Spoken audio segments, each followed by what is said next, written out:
Welcome everybody to Exceptional Effort, Mind and Body. Today we're talking about everyday tools to help you feel strong and build your immunity, and we're going to explore sleep, attitude, movement and nutrition. And we wanted to kick this off probably with what might not be the most obvious topic, which is sleeping.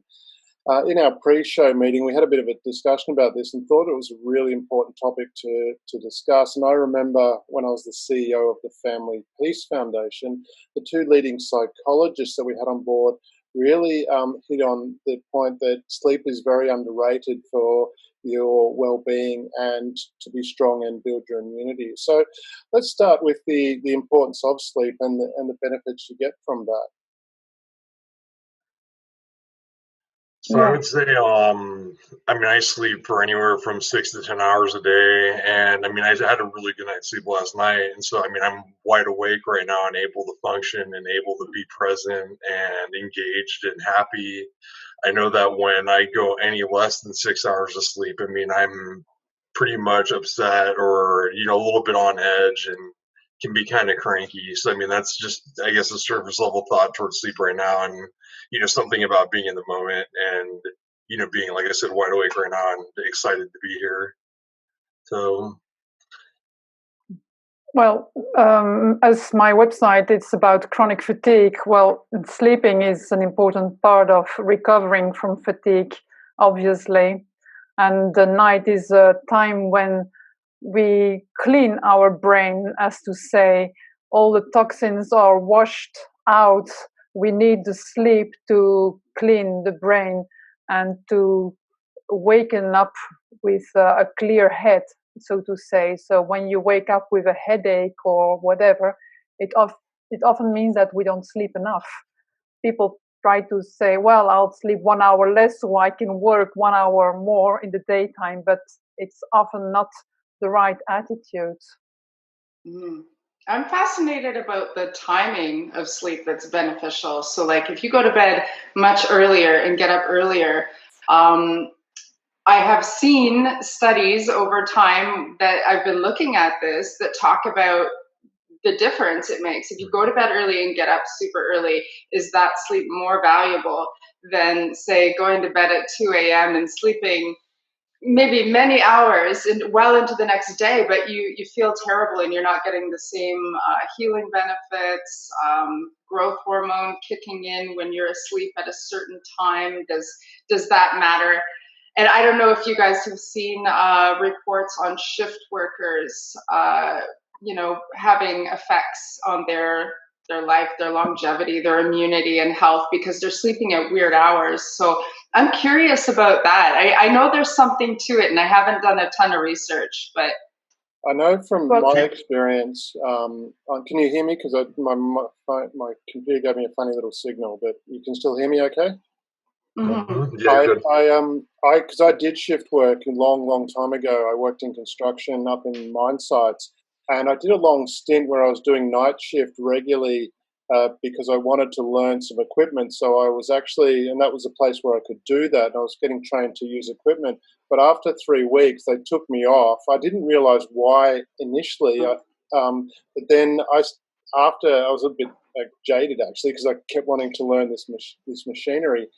But then I realized that I was actually falling into that stage. Even though I was getting sleep during the day, my cognitive ability wasn't quite as sharp as it was when I initially started. So I could understand why they did that. So I'm not sure how that relates. Like if you go to different time zones, like we're all in different time zones at the moment, but I found being awake during the night consistently did affect my cognitive ability. So. Yeah. Every organ, yes. Go ahead, Stephen. Oh no, you're good. Go ahead. Well, every organ has a clock, and when we try to sleep at a different time, our body is dysregulated somehow. So even when we work in shifts, even our digestive system is dysregulated because it has to have a certain amount of sunlight to work at a certain rhythm, and also other bodily systems, they function like that. So if you try to sleep at 2 o'clock and then you try to sleep until 10 in the morning, the system is dysregulated somehow. And of course, there are night owls and early birds. That's still something different, but we all have a clock in every organ, and they all match with the light. So when we are out of synchronization with the light, something is going wrong somehow. I read about that in Chinese medicine, the timing for each organ. Yeah. Oh yes, that's also something, exactly. But we all have a clock in every organ and that's also, for instance, with cluster headaches. Cluster headaches is a typical example of that out of synchronization. It has to do with melatonin. And when we are out of the timing, it gives headaches. So isn't there something to be said too for getting up at a consistent time throughout the day? Like I've read research too, like say like if you're a person who wakes up at like 5 or 6 o'clock in the morning, it's better at points to wake up at that time rather than sleeping in, even if you are sleep deprived, because it just throws you off for the next cycle. Wow. So from the perspective of getting good sleep, I mean, is there any techniques that you guys use? From my perspective, I sleep really well. And usually what I'll do is I when I go to bed, I have some Ho'oponopono music that I play, and I visualize things that I want in the future as I'm falling off to sleep. And I find that I sleep very well. I'm also cautious of not eating anything sugary or things like that. Especially, I find if I eat salt and vinegar chips before I go to bed, I have wild dreams. But if I generally just stick to water and something healthy, and I have that music when I go to sleep, and I sleep really soundly and wake up really fresh. That's what works for me. Is you guys have any experiences on that along those lines? Some of the best advice that I ever got was to turn off screen time, whether it's your phone or computer, at least an hour before you plan on going to sleep, so that you stop all that stimulation and that blue light effect on your eyes and that kind of screen energy that's keeping you wide awake, and also to keep your room cold, to sleep in a cool temperature, below 70 degrees, I believe, is the recommended. And that works for me very well. I find that, yeah. I've heard the cold one before. I definitely yeah. Dating back from cave person times where people would, they slept in caves and it was cold. That's how they slept, well, from what they were used to. So. Yes. You can, in the daytime, our system is not working the same way as at night, and often they give children a glass of milk in the evening. That was before the way to help children to go to sleep more easily, and the reason is because it will make our body more anabolic. Anabolic it means that our cells will close up like a flower who will close at night, so our cells become more anabolic. And it will put our body in a rest system, let's say. That's maybe the logic with the cold temperature as well. Makes sense. Heather can add something to that, probably. Yeah, I was just gonna say too. You look at it from like that standpoint. I mean, I overheat, so I mean, if I don't sleep in the cold, I'm gonna wake up with a disrupted sleep. And then I was gonna add on to going into like the whole like a recommendation that I can make as far as sleep goes. Like Damien said, just no high sugar. Typically, I settle for like a high protein content meal, something that takes a lot of it takes the satiation away, and you're not waking up craving, wanting food in the middle of the night. So like that's one thing that I do. Like I'll settle for like 20 like grams or so of protein, something that's dense, that will sit really well and that will keep me filled up throughout the night. And then I try not to work out right before bed, especially extremely hard workouts. Yeah, that'll wake you up. So in that summary, we're looking at key one is no screens, keep a cool room to sleep in, bit of milk, and that the full stomach type feeling that Stephen was talking about. Does that pretty much sum that up? And I said, from my perspective, I use a bit of relaxing music as well to help. So. Well, I use some meditation before going to sleep, just to focus on the breathing, and then it helps also to fall asleep more easily. Okay. And now moving on to to feeling strong and building immunity. What about movement? Let's explore the movement side of things. How does that keep you strong and help your immunity more so as well? Well, for like as far as from my perspective, I mean, I'm highly physically active. Typically, I like to do my workouts either early in the morning or during the midday. And what's nice is it's kind of like a reset button, at least for me, and it helps to get my gears turning and my ideas flowing and my thoughts going. And it keeps me extremely. It's just part of my routine. I mean, part of my routine. And again, going into the evening, you don't want that energy. You want to be able to sleep. So those are the benefits that I come to find are the most beneficial times to do it.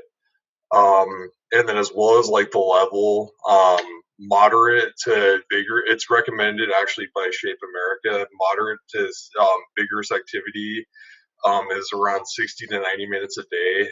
Most people can't meet those recommendations all at once, so doing it in spurts throughout the day is nice too.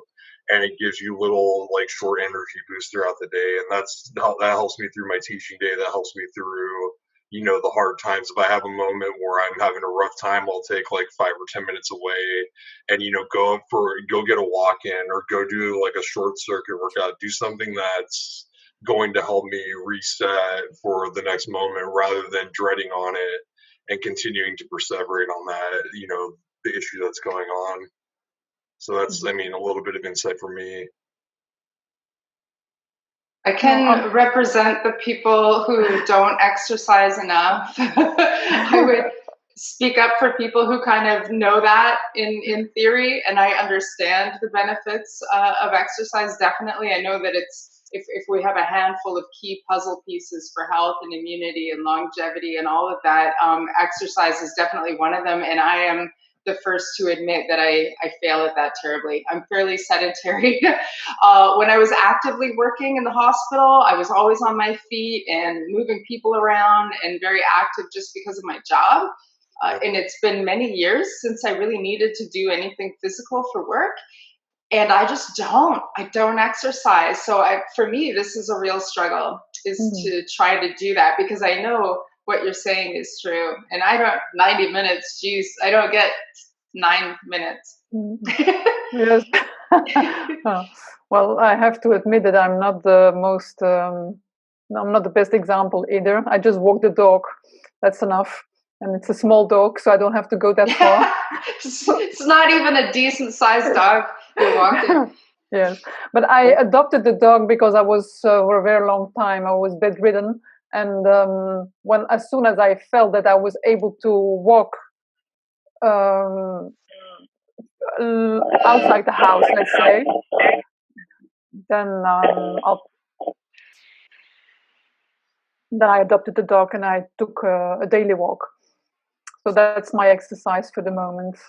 Walking is good, though. Walking is better than I think it's gotten credit for in the past. It's interesting the point that you mentioned about the exercise or the activity you did at work, Heather.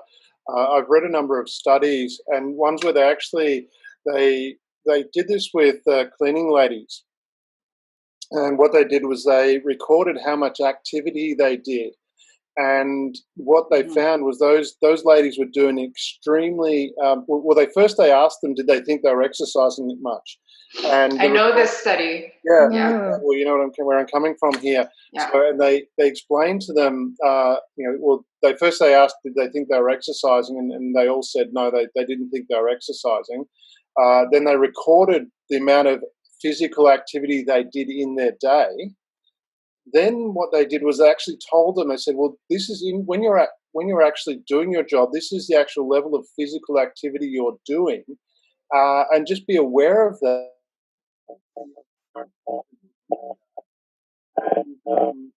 Microphone.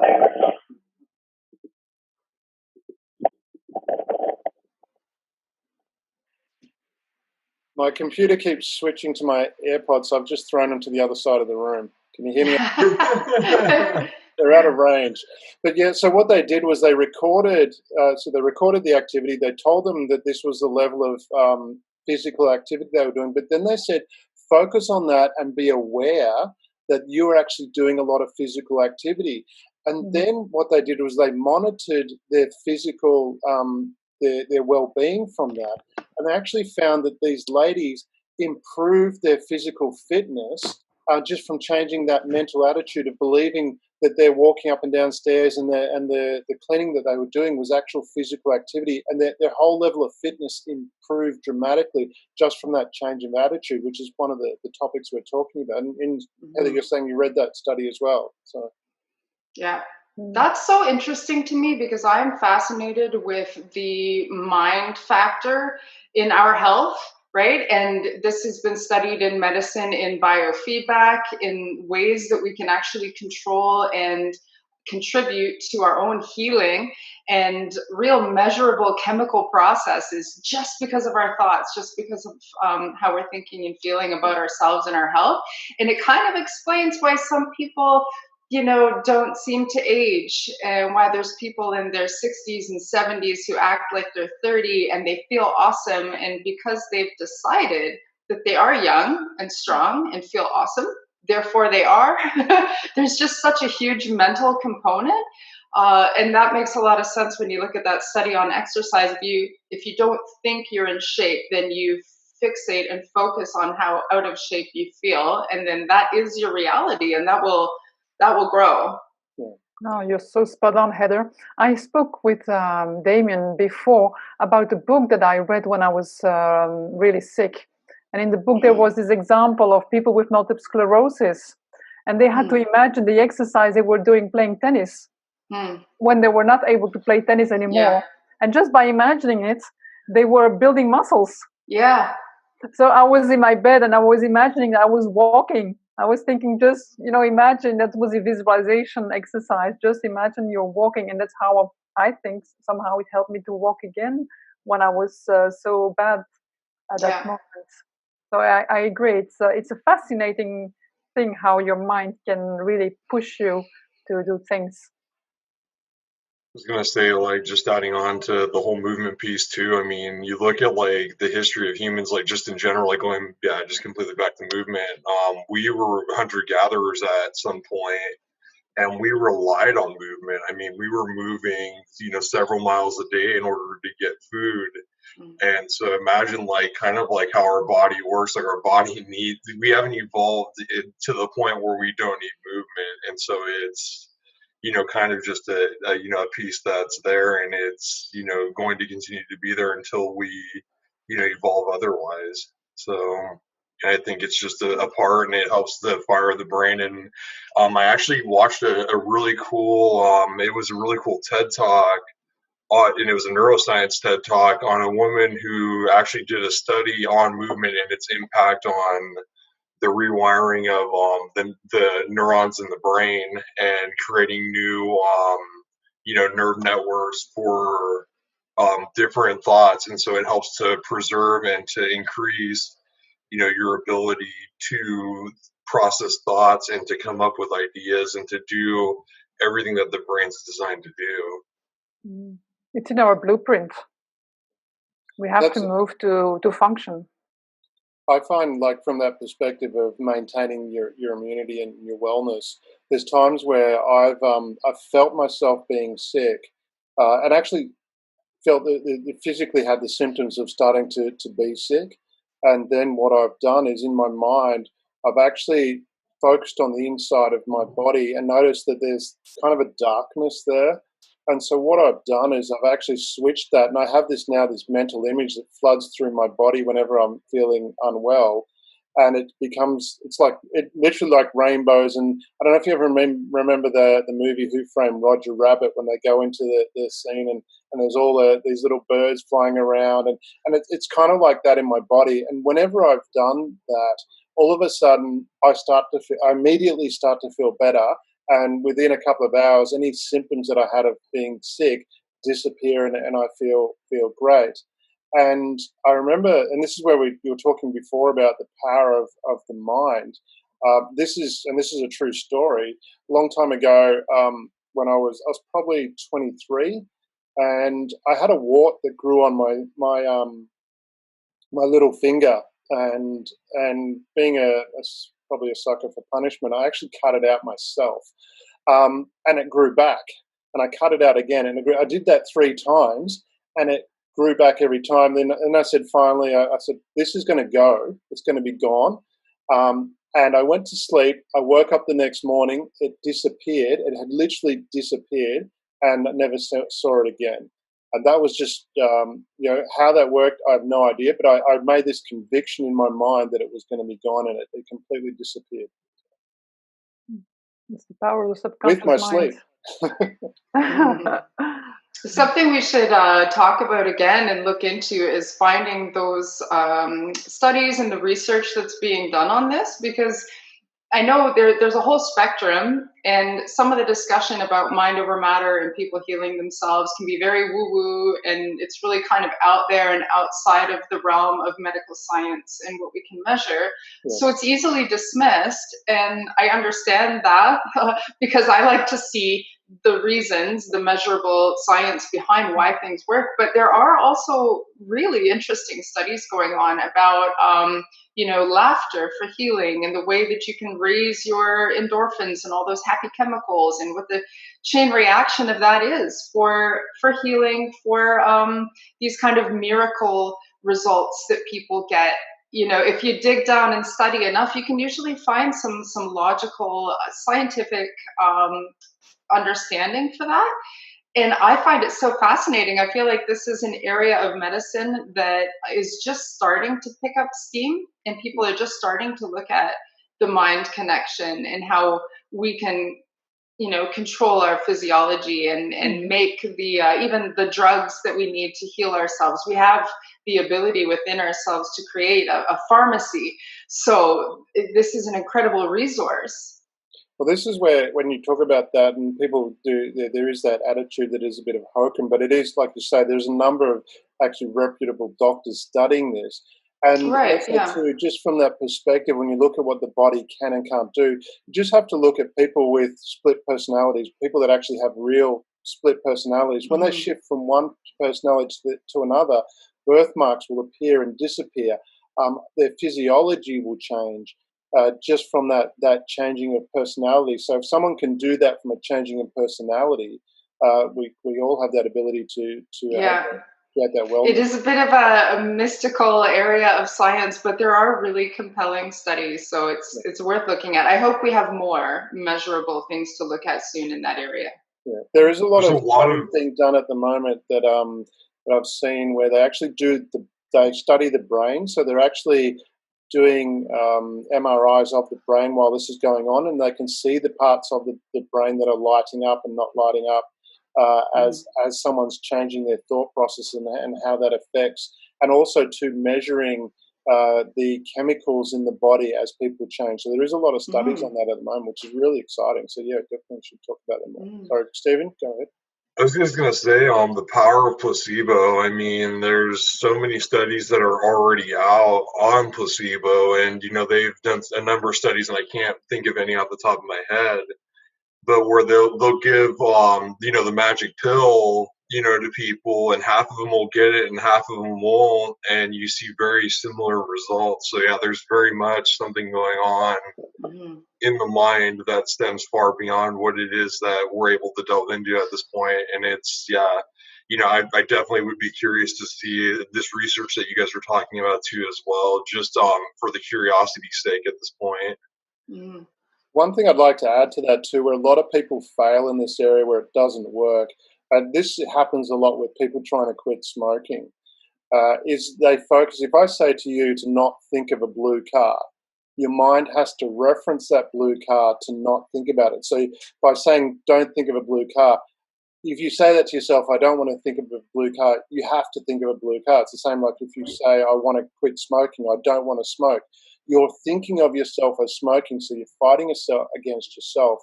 And people do that a lot, where they think they're moving towards something, but they're actually, the language that they're using in their mind is actually dragging them back to where they were.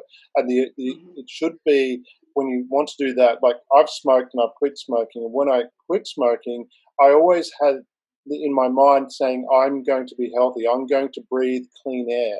And from that, it was never a problem to quit, because that was my focus of where I was going. And this is where it's really important to have that focus of where you want to head to, rather than where you don't want to go, because where you don't want to go is where you're going to go anyway. So. That's a very smart remark. Who else here quit smoking? Long time ago. Oh yeah? Me too. I've never been a smoker in my life. I mean, I'm not surprised. I don't have like it's weird. I mean, I've smoked a cigar before, but I didn't have the response. It doesn't have the response like in a typical person. So I honestly can't speak to like, like what addictions like, things like that. And I think because of exercise for me, I mean, that's like my comparing point.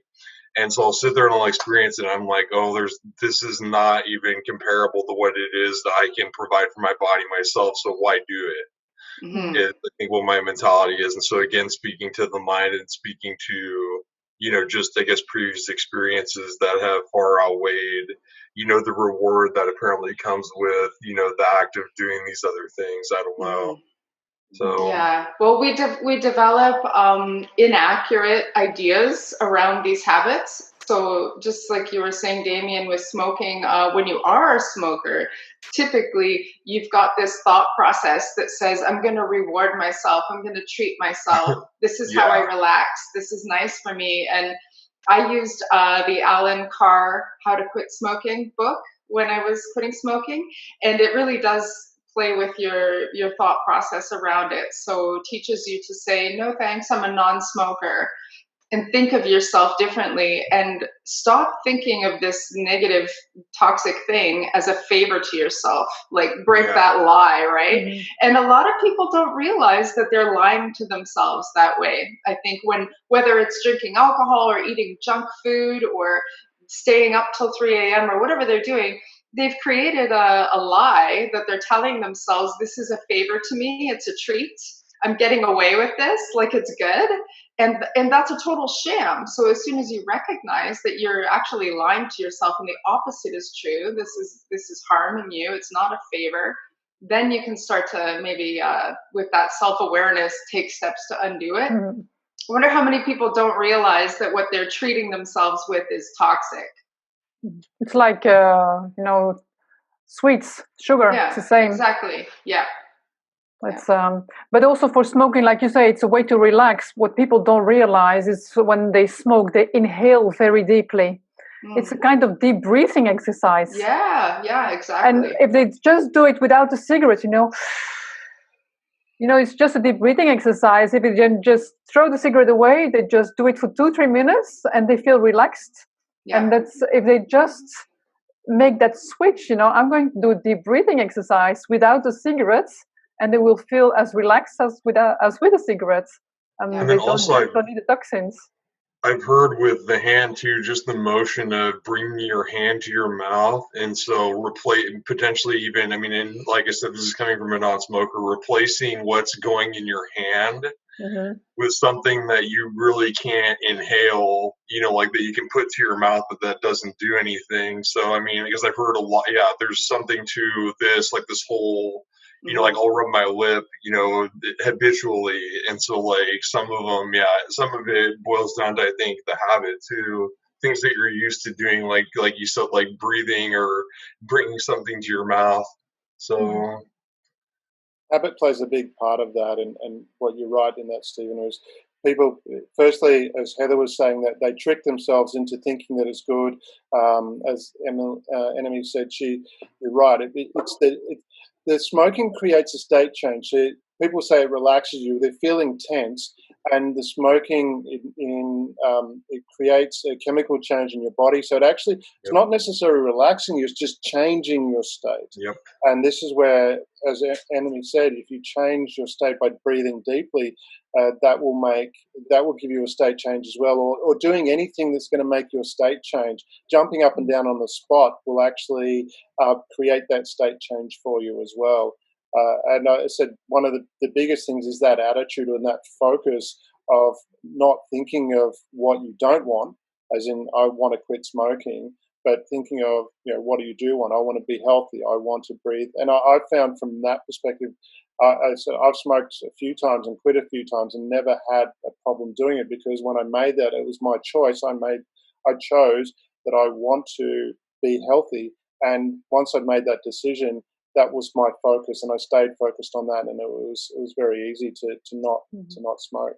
So, yeah. Damien, you just made me think of something related to nutrition and that when it comes to diets, because I'm thinking of the instructions to put like a picture of a bikini on the fridge. When people are trying to diet and trying to remember that they don't want to eat ice cream, then they put an image on the fridge of what they're headed towards. And we're bombarded with messages telling us the opposite of what we want, right? All the food commercials and everything. So we have to fight those messages by choosing our own message. So I think there's definitely a link as far as like quitting bad habits, but also food and choosing the diet and the nutrition that you want, that imagery. And glad you brought up nutrition. We're actually running out of time, and the meeting's going to end very shortly. And so maybe nutrition is something that we can throw on our topic list for next week to talk about. We've pretty much run out of time. So, but from that perspective, I think from a summary side of things, if we just want to quickly run through a couple of key points that we talked about, and then we'll close up the show. So from my perspective, I found that, really the attitude of being focused on where you want to go makes a huge difference in both your physical health and also to the things that you want. That would be my takeaway for people. Just be clear about that objective that you want to achieve and focus on that, not on what you don't want to achieve. Well, I was going to say, go ahead. Yeah, sorry. I'm a big fan of healthy food, because we have seen until today that illness has been big business. Doctors, pharmaceutical industry, the supplement industry, health coaches like me, personal coaches, it's big business. But now with this pandemic, we have seen that health is a big business, because all the businesses are closed down. Lots of people are losing their lives. So now we see that illness is not the right industry. Health is the right industry. And so if people start to see that those who are suffering the most are the people with the diabetes and, the people who have a lot of inflammation in the body. So food is playing a huge, huge factor in, or nutrition is playing a huge factor in this whole story of the COVID-19 in this case. So for me, yes, nutrition is important. It's our premium fuel to be healthy. So I pay a lot of attention to it. Yes. Steven? And I was just going to say I think a little bit of everything goes a long way, like life in moderation, as they say. So obviously you don't want to take away the things that you like entirely. You don't want to do the bad things in excess. It's just doing everything in moderation and at a reasonable amount. Don't do anything that's going to have drastic consequences as a result of doing it too much. So like my major takeaway. So good health, a good amount of exercise, good sleep, everything kind of comes together in its own little cycle and makes you who you are. Yeah, I would echo that as well. I'm a fan of integrative medicine and holistic approaches to health. So each of these different areas we talked about are really key. And I wouldn't recommend getting hung up on just one and fixated on that. Try to approach all of them with a healthy mindset. Beautiful. Thanks, everyone. And thanks for everyone watching. And we look forward to catching you next week with Exceptional Effort, Mind and Body. It's been a pleasure being with you. Thanks. Yep. Take care. Have a great day. Bye, everyone.